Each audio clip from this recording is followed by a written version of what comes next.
Hi, welcome to another Tiger Story. Now today we're sort of going slightly in-house as we look at one of the most innovative tech companies currently operating in Thailand. And all this in the middle of a COVID crisis, a pandemic around the world. So it's great to welcome the co-founder from DBV, Michael Kenner. Hi. Hi, thanks. Bit funny to have you on the other side as a guest, because of course we talk most days. You're the co-founder of DBV. What's DBV stand for? Yeah, so DBV is Digital Broker Ventures. It was a venture builder, so we used to build innovative ideas, mainly tech businesses, that scan across Thailand and scale across Southeast Asia. Go on. So DBV, you've actually been involved in 4 or 5 big projects over the past 4 years. Can you describe sort of what those businesses are? Yeah, so I mean, the one which won now, the Tiger, is probably one of the fastest growing media platforms in Thailand. And we're actually trying to redefine how news will be perceived in the future and integrating with this product and a different type of news medium outlet definitely moving forward. And we have a company called Fazwaz, which is probably the biggest prop tech company in Thailand and definitely the most innovative.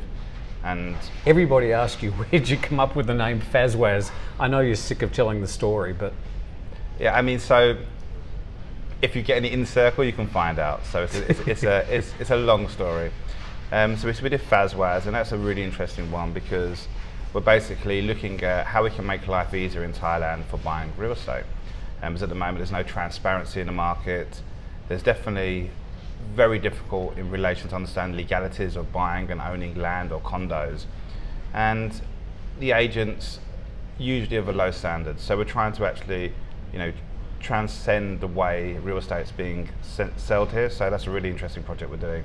And we scaled across Thailand, a few countries in Southeast Asia, and now the Middle East.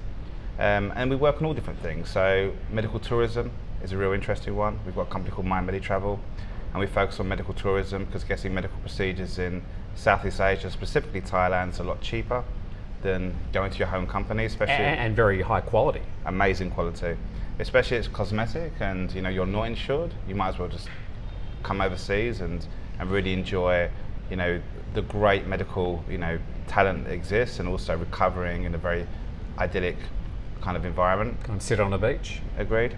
And we take a lot of our inspiration for what happens in the West. So we look at products that exist in the West.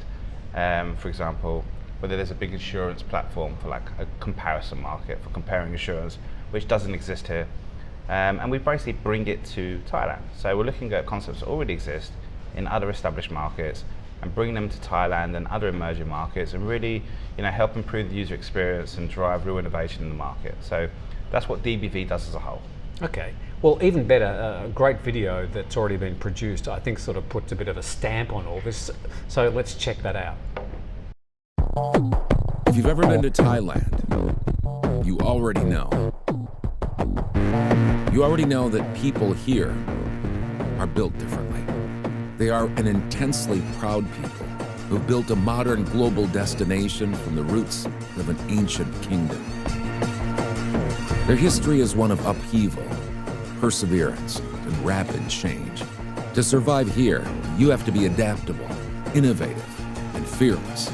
Right now, a generation that has lived through economic, governmental, and natural disasters is emerging with exciting, radical ideas that will change the country. Among them will be true game changers.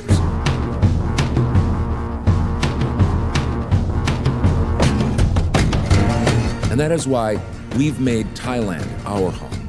At Digital Broker Ventures, we're building something Thailand has never seen. A hub of incubation, innovation, and advancement to nurture ideas in-house from a spark to a flame.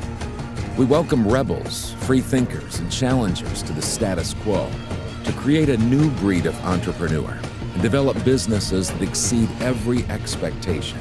Our team of extraordinary, diverse talents has already begun to reshape the industries of prop tech and medical tourism. DBV has seen exceptional and unconventional growth from its current crop of companies. Now, it's time to add fuel to that fire. Fantastic video. It really sort of explains and gets the feeling of the scope of what you're trying to do. What makes DBV different, say, compared to other tech companies that are also trying to evolve media, evolve real estate, evolve medical tourism? What makes it different? I think so. DBV really focuses on one, doing this within Thailand and using Thai talent, as in Thai people, to actually build the companies. So we're already employing, Thai CEOs to run, a good few of the portfolio companies. So we believe massively in investing in Thai talent as opposed to a group of foreigners come over. And it is ironic because I'm obviously not Thai, but a group of foreigners come and go over, build a foreign-based business in Thailand with all foreigners. We really believe in basically empowering young Thai people. And I think the video explains our real belief that Thais are generally very entrepreneurial. I just don't think they have the facilities, the learning, the access to entrepreneurial information that we do in the West. So I think bringing that to Thailand and really empowering young Thai entrepreneurs is the golden part of what we do. How has this Internet of Things, this whole development of the internet, reflected in Thailand compared to the rest of the world? Is Thailand ahead of the curve, behind the curve? Yeah, it's a really interesting kind of question, actually. I think that Thailand kind of skipped an evolution, which was basically the whole laptop evolution and the computer evolution. They went straight to mobile, and the adoption rate was absolutely insanely rapid. So I think, for example, in social media, I think Thailand has one of the highest adoption rates of social media globally.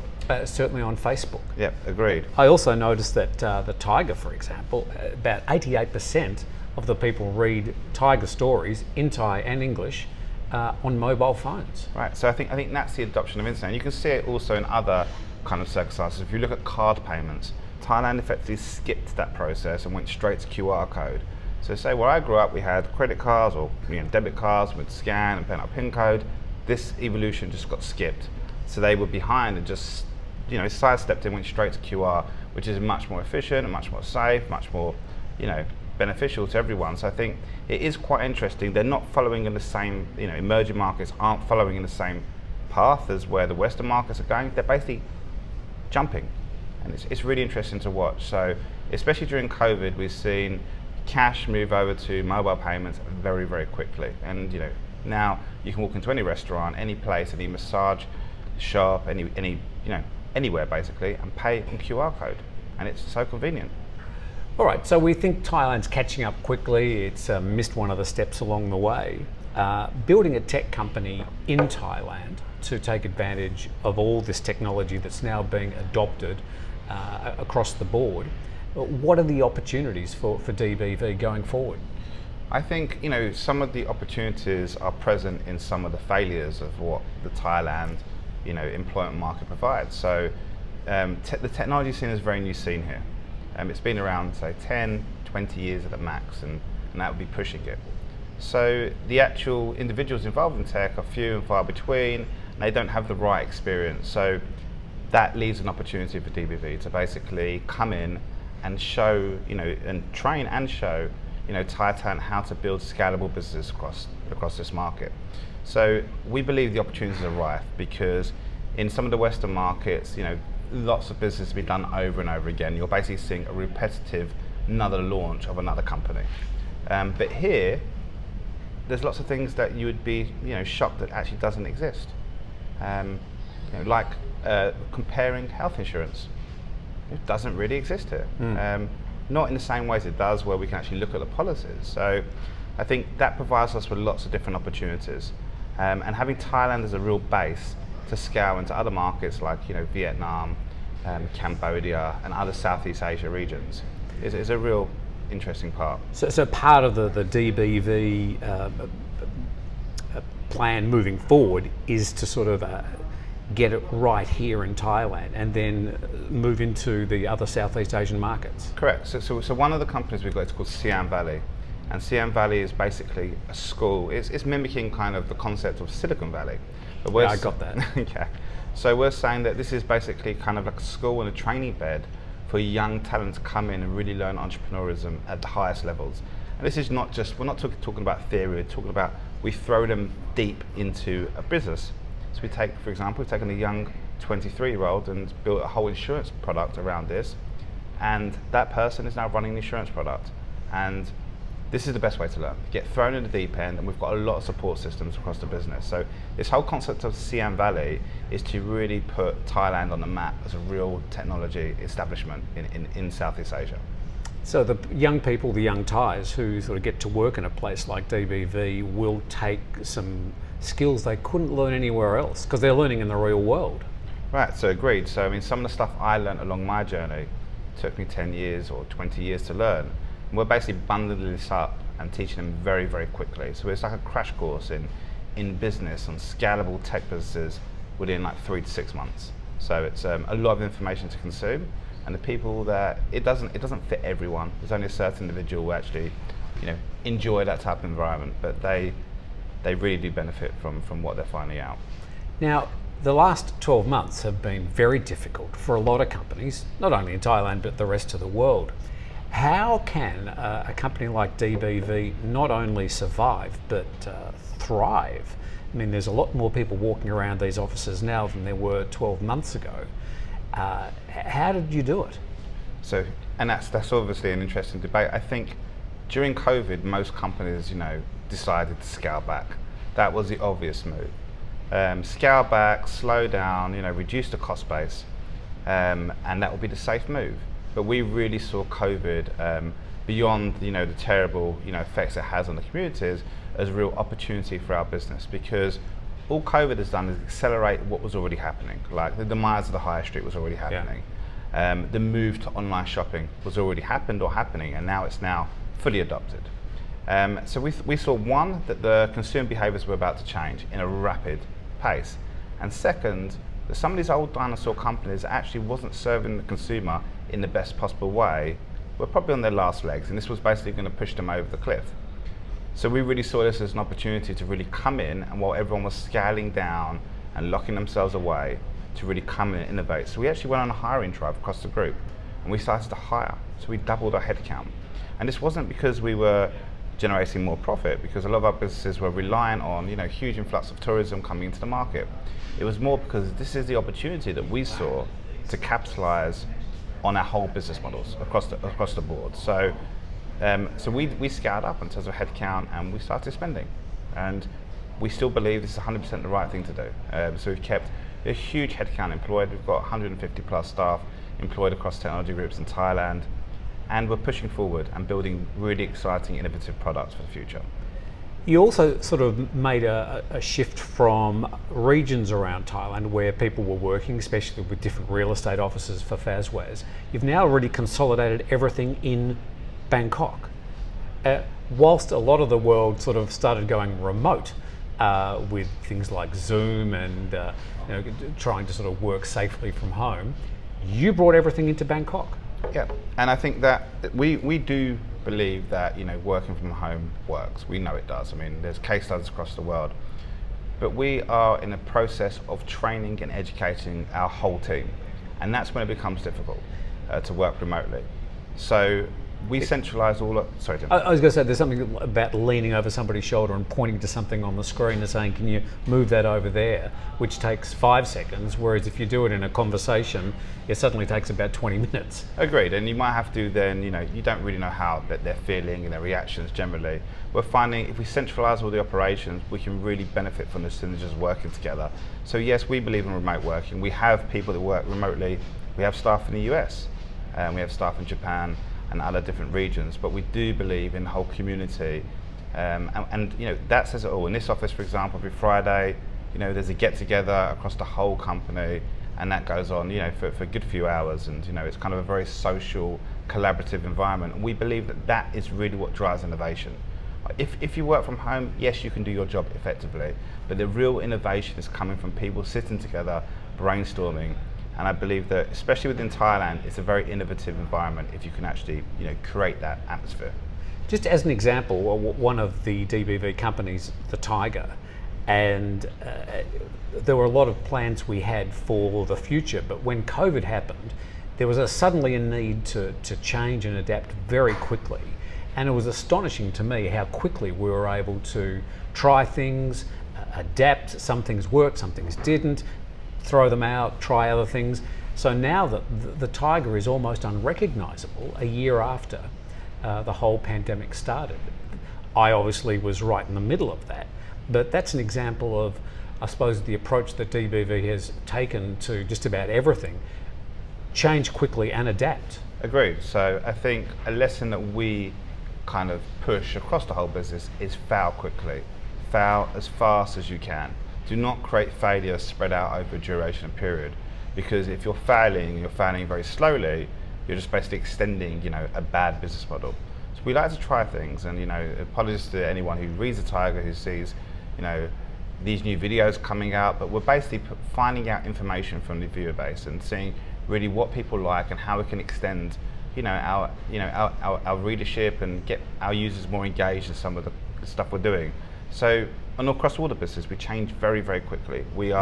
That's part of being, a technology startup, as opposed to established huge organization that can't move. This is basically an old dinosaur walking around and can't turn very quickly. We can literally pivot and shift business models at pace. And I think that allows us to stay right on the pulse of what's going on here. Okay, just finally, obviously to do all this, there's a lot of investment involved and a lot of personal investment from you. What's the message to sort of people that may get involved in DBV in the future? Well, what's the future of DBV from here on? Sure. So, our aim is to build the biggest technology group in Southeast Asia. We really believe that we could actually do this. We believe that the next unicorns will be coming out of, hopefully, Thailand. We would like that, as opposed to purely the US markets, and China. We would like the next unicorn, which is $1 billion valuation, to be coming out of this region. $1 billion. Correct, which is a unicorn status. And we believe that it's possible, in the future, and there'll probably be a lot of naysayers believing this isn't possible, but this is, we're talking about Thailand, 60 to 70 million Thais, a very fast growing, rapid economy. Southeast Asia, the periphery markets are all growing very, very fast, and opportunity is really rife here. They say that this is the Asian century. So with a lot of problems in the European and the UK and the US economies, Asia seems to have weathered the last year better and is really poised for an exciting future. Yeah, no, sure. So we really believe in this region massively. So we believe that we're going to build one of the most innovative and largest tech companies in Southeast Asia. And yes, we always require investment. And for the first time, we've kept the DBV company a bit of like a sacred, untouchable holding company. For the first time, we're going to start raising new monies on the top companies. So people joining can have a part of everything that we do, including the Tiger, including all the different, businesses that we have, and potentially have a say in some of the stuff we do, which is really, really interesting, because the model here that we're building is not really heard of. The concept of a venture builder, where a company goes and builds multiple businesses, institutions don't really like this generally, because they like you to be boxed into one company. This is what you're going to do, and this is where you're going to go, and this is the market you're going to achieve in. Saying, hey, we're going to innovate in multiple regions and multiple sectors, it's not much light. So right now we're about to start raising capital, and we're doing this through individuals, whether that's friends and family, it could be angels, it could be institutional, non-institutional. We don't mind where the money comes from. Of course. Yeah. We're not tied to one path. And I think it's a real interesting, we believe that this is the next big thing generally in what we're doing. So we're really excited, and we'd love to get more people involved in raising capital and people being part of this. So I think it is an appealing kind of business, attraction in relation to what's going on in the current economy right now. Okay, well, you've certainly proven that the company's got the ability and the skills to do it. Thank you very much for talking to us. Thank you. It's interesting for Tiger viewers to see the other part of the Tiger, the business side, and we appreciate the work you've put in, the investment you've put in, and the mercurial skills you've added to the whole project. Thank you. Welcome. Thank you, Tim. Michael Kenner there, the co-founder of DBV, one of the shareholders in the Tiger, and all those other companies. Thanks for joining us on The Tiger Story today. We'll be back again tomorrow.